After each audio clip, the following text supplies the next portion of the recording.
I've been playing a lot of Apex lately, and woof, I'm bad, but I'm getting better.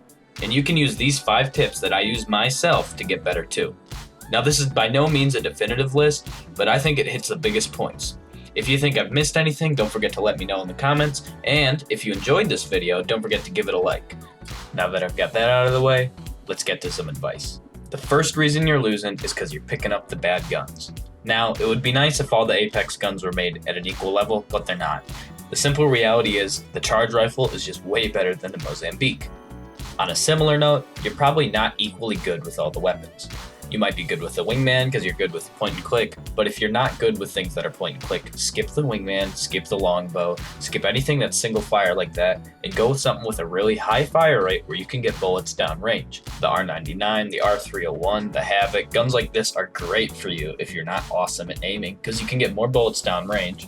More bullets means you have more odds of actually hitting the guy.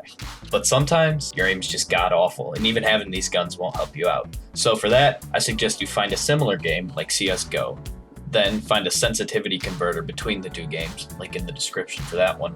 And then you can practice aiming in another more safe environment, because Apex doesn't really have a great place to practice aiming or anything like that. So go to a different game and do it there. To find out what guns are good and bad, there are tons of resources out there. You can go online, you can read an article, or you can watch a YouTube video right here on YouTube. There's tons of stuff out there. There's no excuse for not knowing which guns are good. My second tip for you guys is that if you're losing fights, it might be because you're wimping out too early. I get it.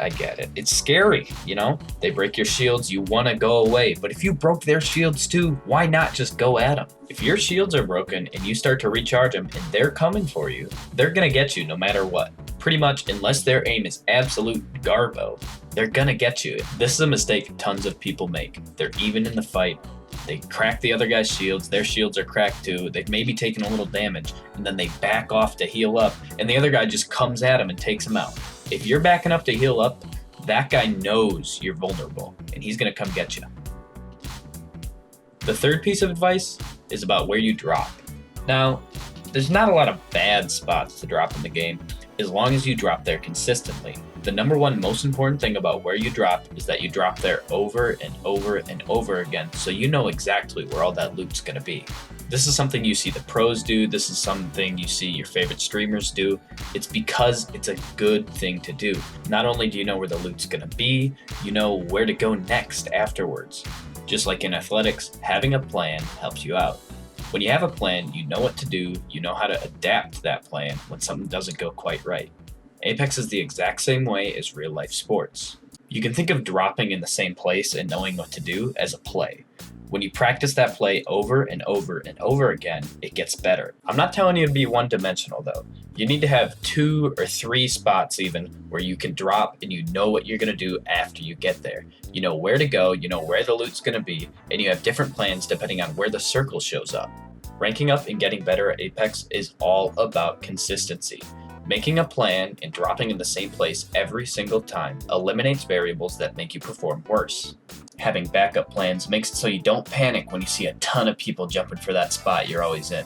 That way, you can live longer, get that extra little XP too, and hopefully make you perform better, getting you to that champion spot more often. This fourth tip is all about character selection and ability use. If you're losing a lot and you're somebody who doesn't use your action skill, that might just be one of the reasons you're losing. The action skills are there for a reason, so use them. If you're somebody who's playing Pathfinder and you're not utilizing your zipline and your grapple all the time, you're playing it wrong. You have them to help you out. There are characters that are better for those of us who might be more forgetful than others. Lifeline, for example, is somebody who, when you need to use their action skill, you're gonna know it. You're gonna pull that heal bot out. At the same time, the care package is something you're gonna want to get down as soon as possible. There are tons of times where I've been playing a character like Wraith and I've been getting shot at and I've been trying to run away and I forget to use her action skill that would have gotten me away super safely. On the same note, if you're playing a character, you want to play that character consistency so you don't forget about things like their action skill. You know when you're going to use it and it becomes second nature. You shouldn't have to think about when you're going to use that action skill. You should just use it. The final and the absolute biggest reason you're losing games of Apex is because you're playing alone. We talked about the importance of consistency earlier, and this is definitely a big component of that. If you're playing with different people every single time, you don't know the plan, you can't make a plan because the odds are the other two aren't going to follow it. A big part of Apex is communication and teamwork. How many times have you flown into a game and the other two people either don't have a mic or they're not using it? Communicating in Apex is absolutely crucial to getting that win. So make those callouts, and if you are queuing alone, don't forget to use your mic. Other people might have it and they might just be a little reluctant to use it.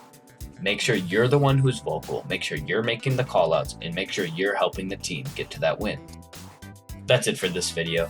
I know it's a little different from our usual content. We're hoping to maybe get some gameplay videos of Apex out, but we're not really sure how to do that yet. Anyways, if you enjoyed this video, don't forget to leave a like below. Don't forget to subscribe if you like our content.